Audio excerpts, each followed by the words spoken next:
क्या आप जानते हैं कि भगवान राम ने अपने 14 वर्ष के वनवास के दौरान कहां कहां यात्राएं की थी?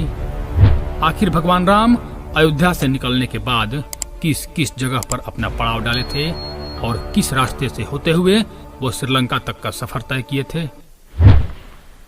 दोस्तों, आज मैं आपको भगवान राम द्वारा वन में बिताए हुए 14 सालों का पूरा वृतांत बताने वाला हूँ। कृपया इस वीडियो के अंत तक बने रहिए। नमस्कार दोस्तों, मैं आपका दोस्त रजनीकांत ओझा। पहला पड़ाव तमसा नदी के तट पर। सबसे पहले अयोध्या से विदा लेने के पश्चात भगवान राम रथ में बैठकर आर्य सुमंत के साथ तमसा नदी के तट तक पहुंचे। वहां तक अयोध्या की प्रजा भी उनके साथ आई, जो उन्हें अकेले जाने देने को लेकर तैयार नहीं थी तथा उनके साथ चलने की जिद किए बैठी थी।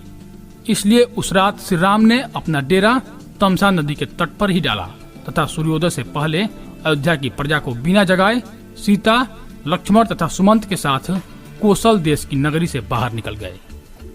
इसके पश्चात वे अपने मित्र निषाद राजगुह की नगरी श्रृंगवेरपुर के पास के वनों में पहुंचे तथा वहीं एक दिन के लिए विश्राम किया। उनके मित्र निषाद राज ने उनका बहुत आदर सत्कार किया। अगले दिन उन्होंने सुमंत को रथ लेकर अयोध्या लौट जाने का आदेश दिया तथा वहां से आगे पैदल ही यात्रा करने का निर्णय किया। फिर उन्होंने केवट के सहारे गंगा नदी को पार किया तथा उस पार कुरई गांव उतरे। गंगा पार करके श्री राम माता सीता, लक्ष्मण तथा निषाद राजगुह के साथ प्रयाग चले गए।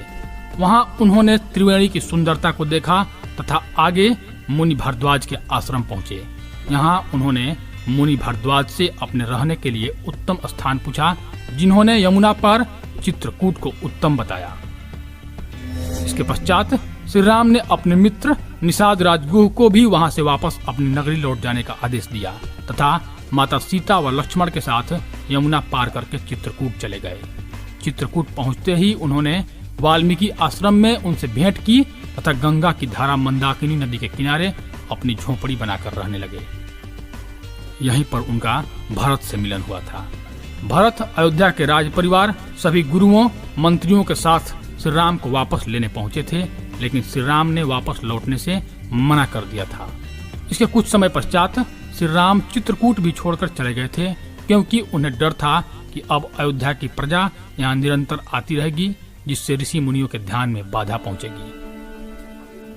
भगवान राम उसके बाद दंडकारण्य अर्थात आज के दंडक वन में प्रस्थान किए। दंडक वन अर्थात आज के हिसाब से छत्तीसगढ़, मध्य प्रदेश और आंध्र प्रदेश के इलाके। यहाँ पहुंच